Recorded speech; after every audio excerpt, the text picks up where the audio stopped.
ఉన్నా కానీ ప్రతి మనిషికి ఉండాల్సినటువంటి లక్షణం ఒకటి ఉంటుంది. అది మాట యొక్క తీరు. ఎన్ని పనులు చేసినా ఏం చేసినా కూడా మనం మాట్లాడేటటువంటి పద్ధతి అనేది మన మాట తీరే మాట ముఖ్యమైనటువంటి నిజంగా జీవితంలో ప్రతి ఒక్కరికి కూడా. మీరు మాట్లాడద్దు అంటే మాట్లాడుతున్నారు. ఆ మాటను ఎప్పుడు ఎక్కడ ఎలా వాడాలి, ఎలా ఉండాలి. శరీరానికి అలంకారము, ఆభరణాలు, బట్టలు, సెంట్లు ఇవే కాదు, మాట కూడా ఒక అలంకారమే అని తెలపడాలి. మాట కాదవి.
మనిషికి ఎన్ని అలంకారాలు ఉన్నా కూడా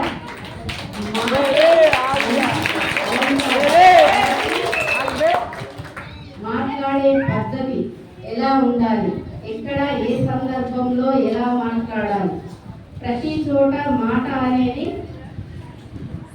నడుస్తుందా నడవదు. కాబట్టి ఎన్ని రకాలైనటువంటి ఇవన్నీ కూడా ఒక క్షణం వరకు, గంట వరకు మాత్రమే పరిమితం కావచ్చు. కానీ మాట అనేది మనిషి జీవితానికి చాలా ముఖ్యమైనటువంటిది.